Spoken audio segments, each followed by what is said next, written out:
Africa has been the poorest region of the world for basically 2 millennia.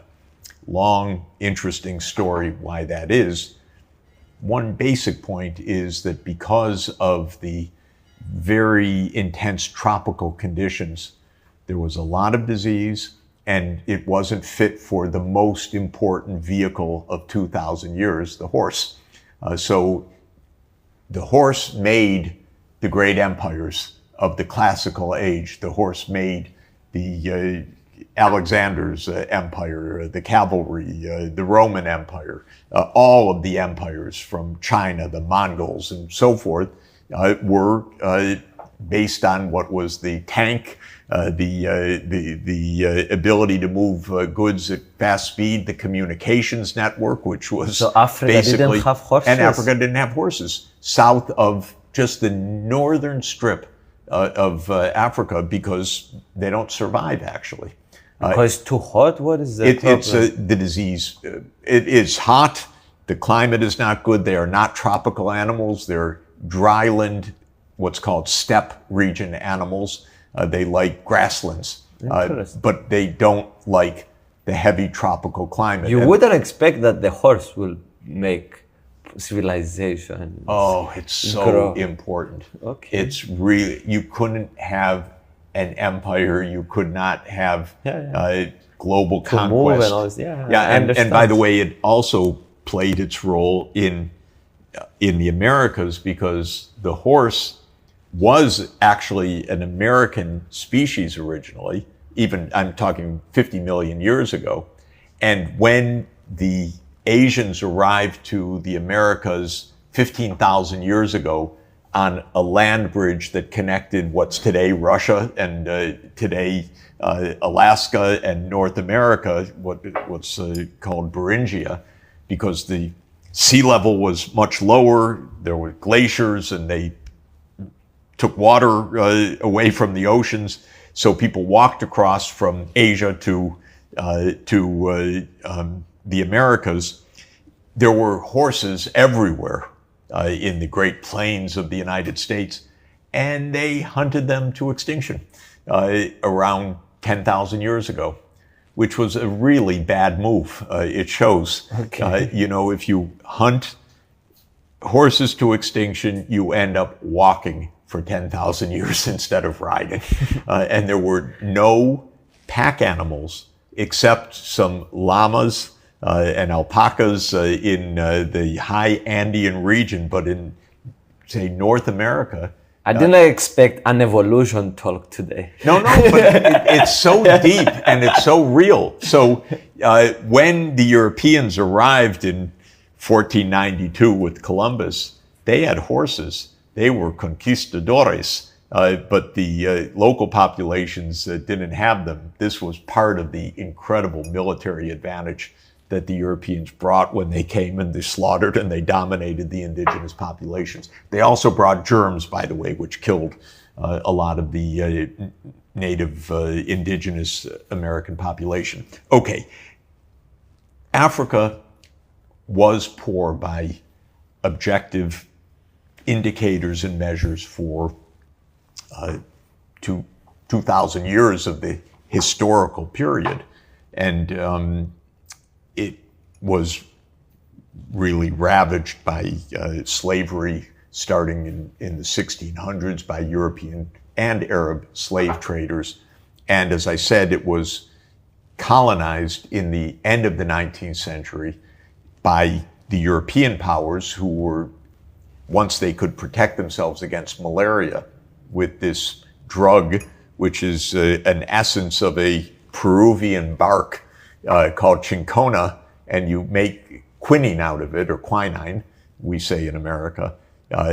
Put it in your as tonic water with your gin. That became, sipping your gin and tonic on the veranda is what enabled Britain to make its African empire, starting around 1890.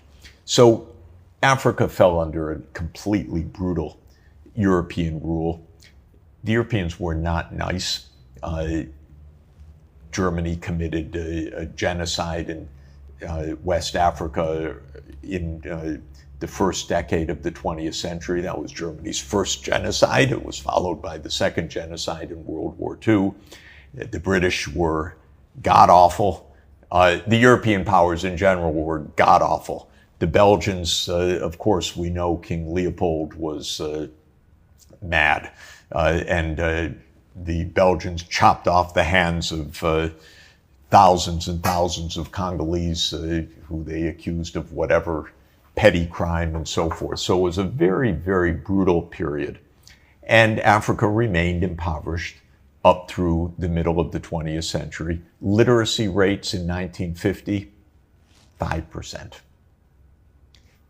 All that empire, they didn't want to give schools, they didn't want to educate anybody. So Africa became independent in some countries with 4 or 5 people with a high school education out of millions.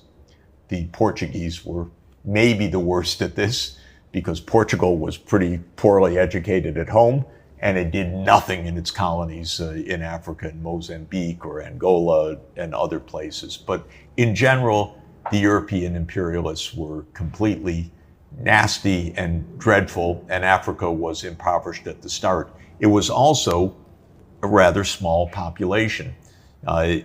Africa had about 9% of the world population in 1950.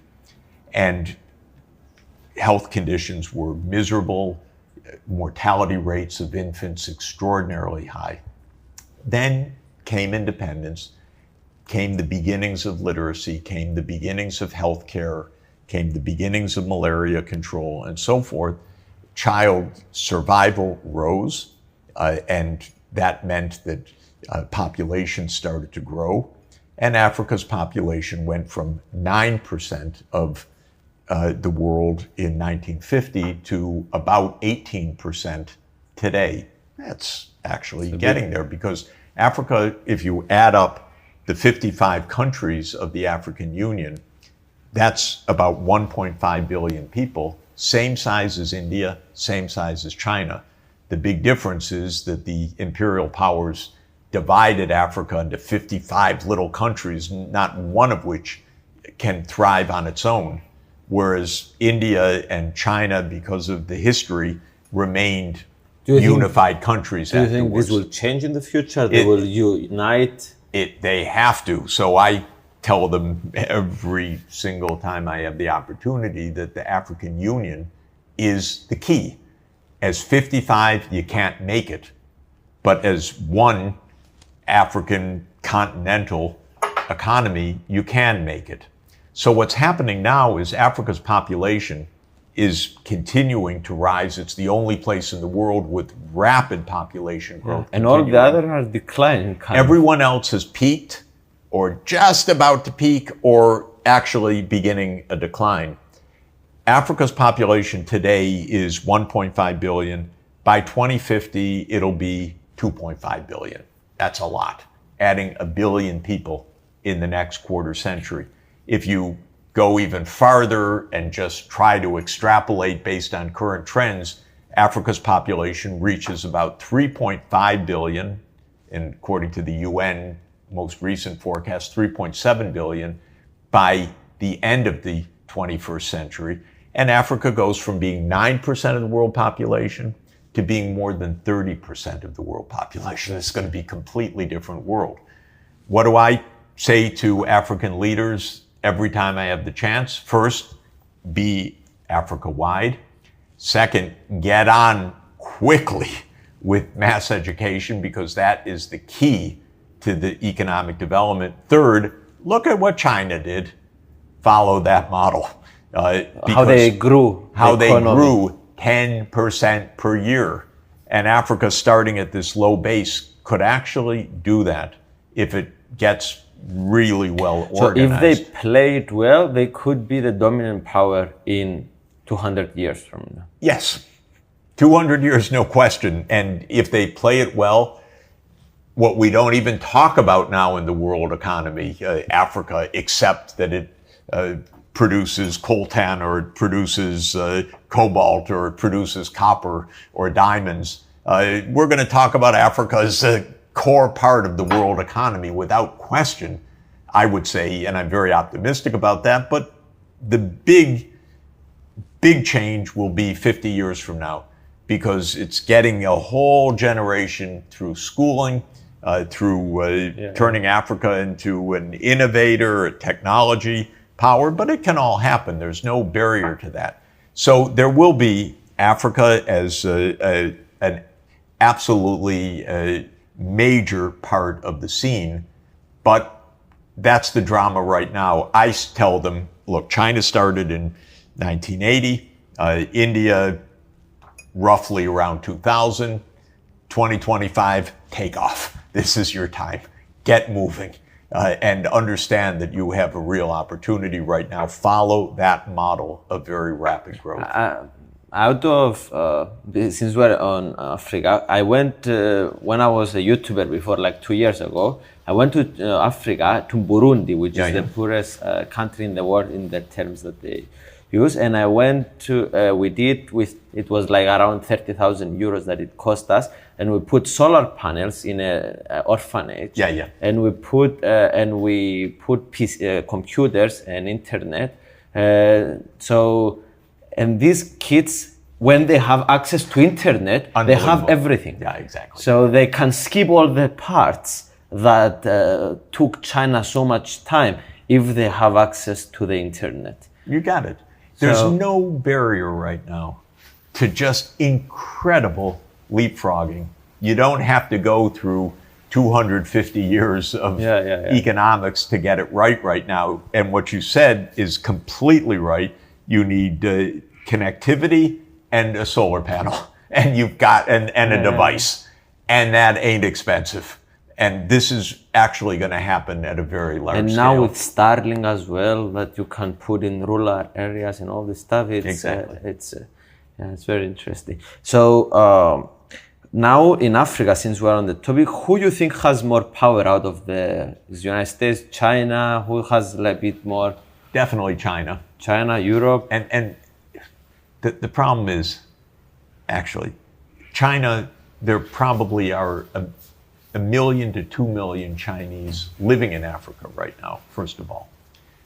Americans are so racist, you don't find that. Okay. And this is really a deep part of America. America's basically a racist society, or it grew up as a racist society. So Africa, from Trump's point of view, he already labeled it. He said shithole countries. He's a racist. There's no doubt about it. It goes way back in his family, and it goes to him.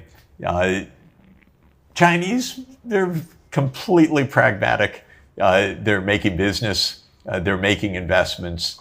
They've got much better diplomacy than the United States. The U.S. is having a fit because, oh, China, you're doing all these terrible things to Africa. Neo-imperialism, bullshit. It's business.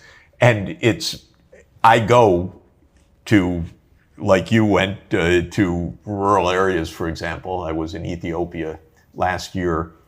Rural Ethiopia, very poor. But suddenly we were taken to farmer after farmer who's making money and building a second or third floor to their house and doing all sorts of things. What's going on here? The Chinese built a big dam on the Nile, actually, hydropower. So they have electricity for the first time. And they built a railroad, fast rail from Addis to Djibouti.